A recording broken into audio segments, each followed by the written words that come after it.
लोकसभेच्या निवडणुका अगदी जवळ आलेल्या आहेत आणि त्या दृष्टीने प्रत्येकाने मतदारसंघाच्या चाचपणीला सुरुवात केली आहे। बातमी हातकणंगलेमधनं आहे। लोकसभेसाठी हातकणंगलेमधनं महाविकास आघाडी उमेदवार देण्याची शक्यता खूपच कमी असल्याचं कळतंय। महाविकास आघाडी राजू शेट्टींना बाहेरून पाठिंबा देण्याची शक्यता आहे। महाविकास आघाडीमधल्या वरिष्ठ नेत्यांकडनं ही माहिती मिळते। राजू शेट्टी हे महाविकास आघाडीत कदाचित येणार नाहीत, परंतु ते ज्या मतदारसंघातनं लढतील जो त्यांचा पारंपरिक मतदारसंघ आहे तिथून महाविकास आघाडी उमेदवार न देता राजू शेट्टींना पाठिंबा दर्शवेल अशी शक्यता आहे। विजय केसरकर आपल्याला अधिक माहिती देतील।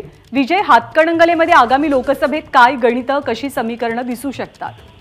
ज्ञानदा, खरं तर ही खूप महत्वाची बातमी म्हणावी लागेल, कारण लोकसभेला राजू शेट्टी यांच्या विरोधात महाविकास आघाडी हा कोणताही उमेदवार देणार नाही अशा पद्धतीची सूत्रांची माहिती आहे।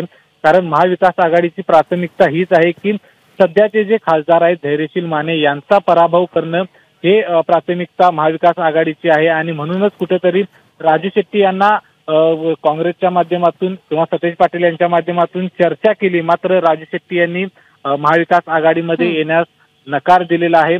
आणि म्हणूनच कुठेतरी राजू शेट्टी यांना त्यांच्या अपक्ष जरी ते उभा राहिले तर त्यांना बाहेरून पाठिंबा देण्याची तयारी महाविकास आघाडीने केलेली आहे। आणि म्हणूनच कुठेतरी त्यांच्या विरोधात उमेदवार दिला जाणार नाही। काही दिवसांपूर्वीच राजू शेट्टी यांनी असंही विधान केलं होतं की महाविकास आघाडी आपल्याला बोलवत आहे, मात्र मी त्यांच्यामध्ये जाणार नाही, मात्र आमच्या विरोधात उमेदवार द्यायचा का नाही हे महाविकास आघाडीने ठरवावं अशा पद्धतीचं एक सूचक विधान आहे ते राजू शेट्टी यांनी केलं होतं आणि तेच कुठेतरी खरं होताना आपल्याला पाहायला मिळते। ज्ञानदा, धन्यवाद विजय या सगळ्या माहितीबद्दल। एबीपी माझा, उघडा डोळे बघा नीट।